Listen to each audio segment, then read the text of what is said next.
তুমি কি একটা রিচ ফ্যামিলিতে বিলং করো? না স্যার। ঘরে তুমি ছাড়া আর কে কে রোজগার করে? স্যার শুধু আমি রোজগার করি। তুমি একাই রোজগার করো? হ্যাঁ।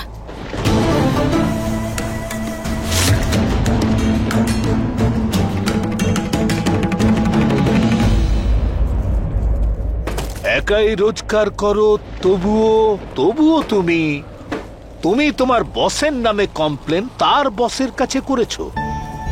তোমার এত প্রয়োজনের কথা মাথায় রেখেও তুমি ব্যাপারটা মিটিয়ে নাওনি। কি বুঝবো আমি তোমাকে, বুদ্ধিমতী না বোকা? আপনি যেটা খুশি ভাবতে পারেন আমাকে, কিন্তু আমি কোনো খারাপ উদ্দেশ্যে কিছু করিনি।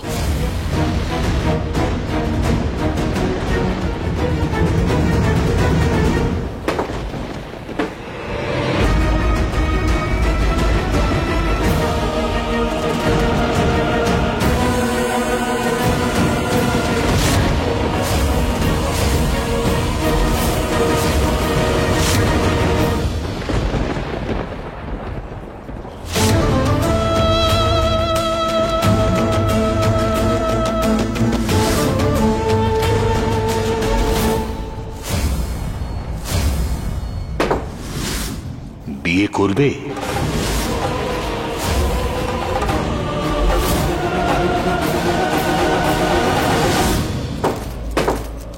কি? তুমি আমার ছেলে হর্ষের স্ত্রী হবে?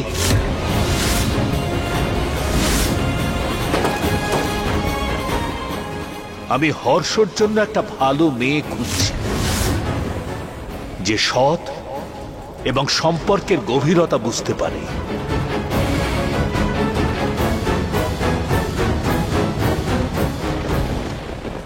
স্যার এসব আমি। তুমি এটা ভাবছো তো যে হর্ষ হলো তোমার বস, তার সঙ্গে তোমার সম্পর্ক কি করে হতে পারে? এটা 21st century, class difference doesn't matter. এটা তো আমার কাছে কোনো অর্থই হয় না। যেটা আমি বলছি মন দিয়ে শোনো। হর্ষের জন্য আমরা অনেক মেয়ে দেখেছি, কিন্তু তারা হর্ষের চাইতে হর্ষের অর্থকে বেশি মর্যাদা দেয়। তোমাকেই দেখলাম ব্যতিক্রম। তোমার চোখে আমি হর্ষের জন্য সম্মান দেখতে পেয়েছি। তুমি সত্যের জন্য লড়াই করতে জানো। যে মেয়ে তার বান্ধবীর জন্য সবকিছু বাজি ধরতে পারে, সে তার হাজবেন্ডের জন্য কি না করতে পারে সেটা আমি বুঝি। একজন বাবা তার বৌমার কাছে এর বেশি আর কি চায়?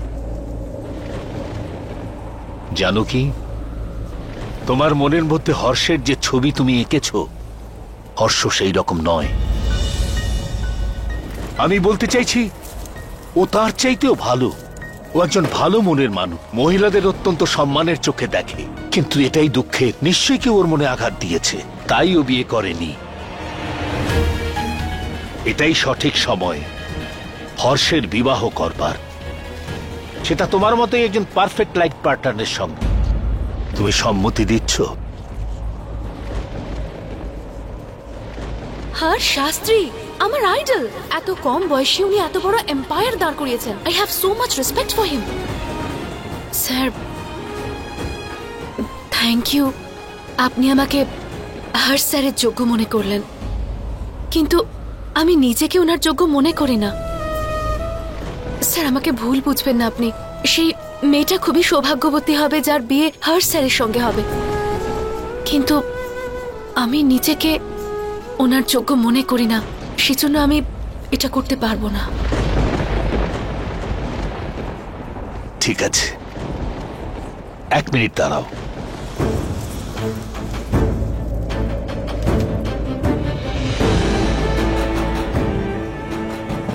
ধরো, এটা রেখে দাও। একদিনেই এক ভালো বৌমা আর একজন ভালো এমপ্লয়িকে আমি হারাতে চাই না। আমি যেটা বললাম সেটা ভেবে দেখো। হ্যাঁ, আর একটা কথা,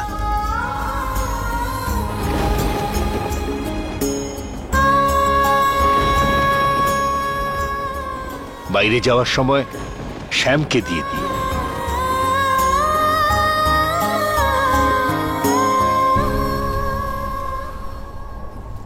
আর আমি যা তোমায় বললাম সেই ব্যাপারে অবশ্যই ভেবে দেখবে।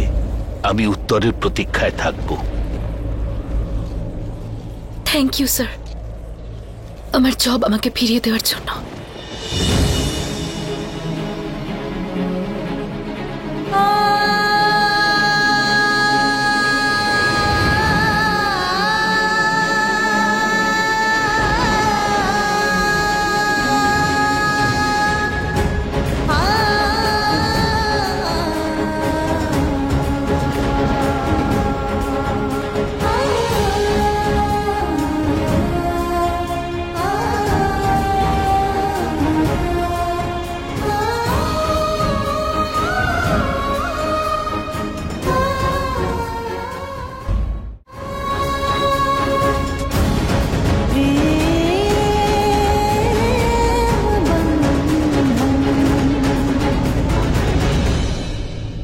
জানকী, জানকী, কি কথা হলো?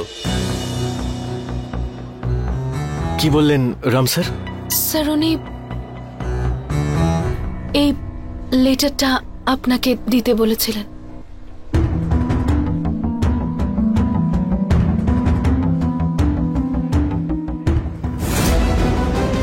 হোয়াট? এটা তো আমার টার্মিনেশন লেটার।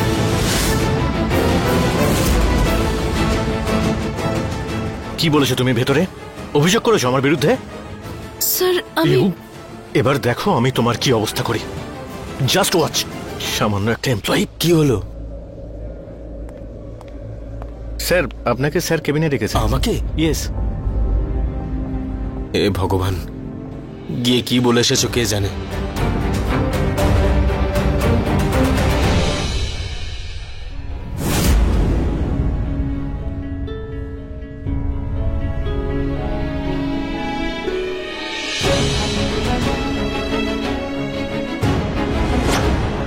তুমি আমার ছেলে হর্ষের স্ত্রী হবে?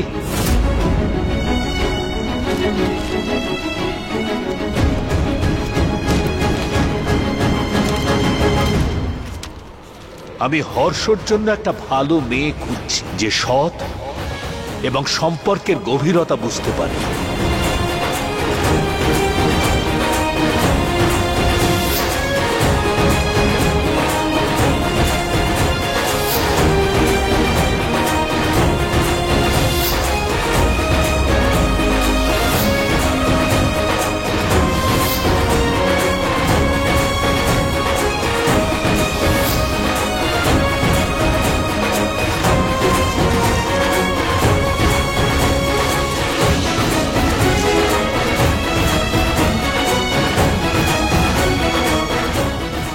কি করে আমি রাম স্যারকে হ্যাঁ করতাম?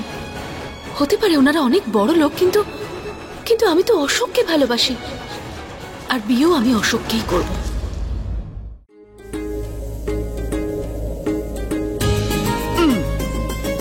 আজ না সবাইকে বলে দেবো যে আমার হর্ষ কত প্রতিভাবান। ব্যবসা তো ভালো করে, তার সাথে সাথে ভালো রুটিও করতে পারে। আরে মোহন, এদিকে শুনে যা। নে তাড়াতাড়ি সবজি কেটে দে। যাক, ঠাকুমা একটা ভালো কথা বলেছেন। হর্ষ যদি বাড়িতে থেকে এগুলো করে তাহলে অফিসের টেনশনটা কমবে। এত খুশি হওয়ার কোনো কারণ নেই বাবা। অফিসের কাজের সাথে সাথে বাড়ির কাজও কিছু করতে হয়। বাড়ির কাজ করলে কোনো মানুষ ছোট হয়ে যায় না। বাবা হর্ষ, তোর দাদু না অফিস থেকে ফিরে এসে আমার কাজে সাহায্য করত। এই জন্য আমার খুব ভালো লাগতো। জানিস তো, তোর যে বউ হবে না, সে খুব ভাগ্যবতী। কি জানি ওই মেয়েটা রামের কথা শুনেছে কিনা।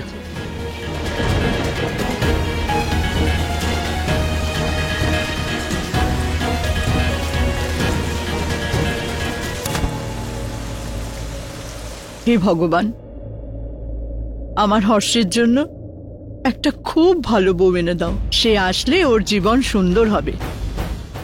সেই জন্য তো তাড়াতাড়ি বিয়ে দিয়ে দেবো। অশোককে ছাড়া আমি কারোর কথা ভাবতেই পারি না। হর্ষ স্যার হয়তো আমার আইডল, কিন্তু আমি ওনাকে বিয়ে কিছুতেই করতে পারবো না।